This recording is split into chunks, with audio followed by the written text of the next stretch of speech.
It's something that impacts all of the population. Groups of male and female, young and old, came together at a workshop in Featherstone to learn how to upcycle and make their own sanitary products.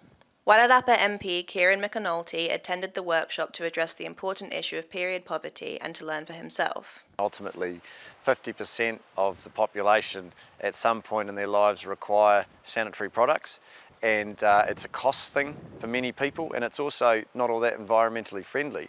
Well, Divine River's found a solution to assist with both of those. Divine River is a charitable business running workshops throughout the region. We just want to create the conversation and introduce the ideas and the ways of doing these things, and then the community can embrace that and work out what that needs to look like for their community. The pilot programme was created alongside students from Greytown's Kuranui College.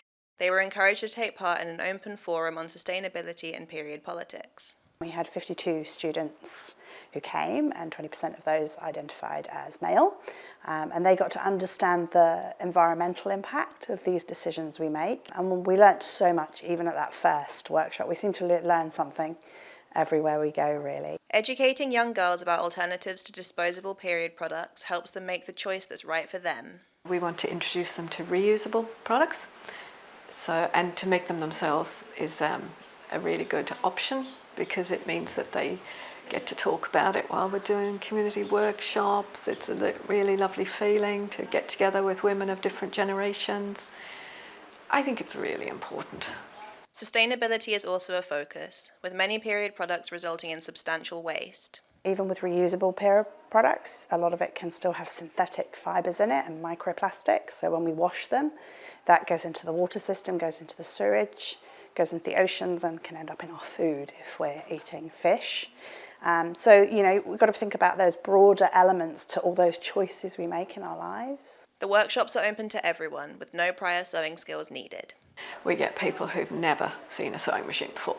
So it's really great when you can show somebody in, 2 hours how to make a pad, and they have that sense of achievement. So it's open to all. It's not just for people who can sew. Their reusable pads are made from 100% cotton, donated towels and flannels for absorbency, and the leak-proof layer is made from upcycled compostable plastic. We try to use donated fabrics that are already sitting in somebody's wardrobe, and especially the old towels, because it's amazing how many people say, "Oh my goodness, that's great, because otherwise I was just going to have to throw them out." For these high school students, it's a chance to start an important conversation. I'm fully aware that for many people, the idea, or even just talking about sanitary products, there's a bit of a stigma attached to that. And like the government brought in the free sanitary products in schools program, which has been hugely successful and gone down really well. And I think little things like that, and what Divine River are doing, it gives the opportunity to talk about it and just realise that there isn't any stigma attached to this. It's just nature. It's what happens, and we may as well get it behind it and try and make it as easy and as uncomfortable for people as possible. The next step for Divine River, to take their workshops on the road. Lisa and I have always wanted to take it further than the Wairarapa, because we were very inspired by the boomerang bag model, and boomerang bags influence the supermarkets to give up plastic bags. So we would love to influence girls to take up reusing rather than disposing. We would love to do that. And it may even create business opportunities for some of the young people taking part.